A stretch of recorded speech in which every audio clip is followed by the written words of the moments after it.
આજે તમને દહીંવાળું ભાત કેવી રીતે બનાવવાના આજ શીખડાવી.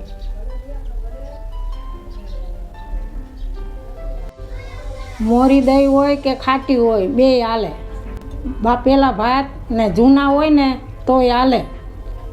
વઘાર કરવા માટે મસાલા: ડુંગળી, મરચાં, ગાજર, કોથમરી અને મીઠું, રાઈ જીરું અને હિંગ ને લીમડો ને કાજુ અને સૂકા મરચાં. અને આની અંદર દહીં નાખવાનું મિક્સરમાં. આ દહીં નાખ્યું અને ભાત નાખું હું. આ મિક્સરની જરૂર પડશે અને મિક્સરમાં ચોખા આ ભાત નાખીને દરવાનું ને એમાં મીઠું નાખવાનું. નવી રીત છે અને ઘરે ટ્રાય કરજો આ દહીંવાળું ભાત.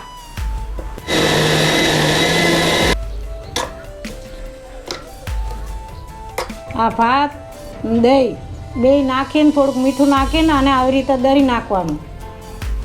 આ વઘાર કરવાટું આ તેલ લઈ લેજો અને રાઈ નાખવાનું આમાં. ને પછી ડુંગળી,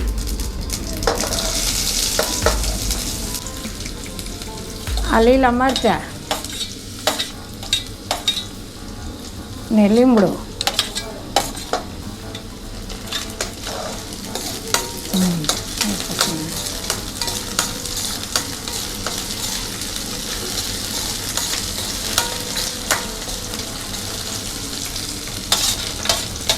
ને કાજુ.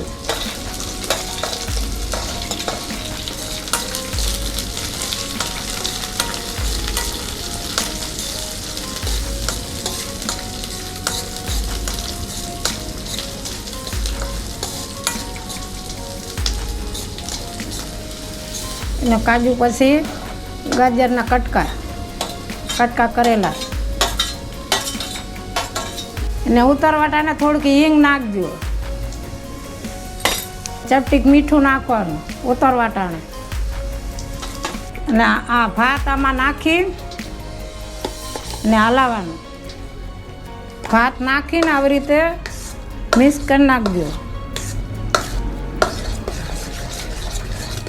આ વાટકામાં આવી રીતે કાઢી લ્યો.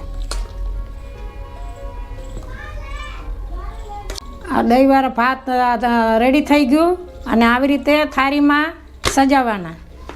આ ગાજર છે અને આવી રીતે છેલી અને આ ડેકોરેશન કરવાનું. છેલ્લે કોથમીરી થોડુંક આમાં નાખીને અને સજાવી લેવાનું. આ દહીંવાળું ભાત આ તૈયાર થઈ ગઈ. ને કેવી રીતે બનાવવાનું એને મિક્સરના જરૂર પડશે. ને તમે ઘરે બનાવો ને ખાઈને નાનાથી મોટા લગી ખાઈને મને કોમેન્ટ કરજો.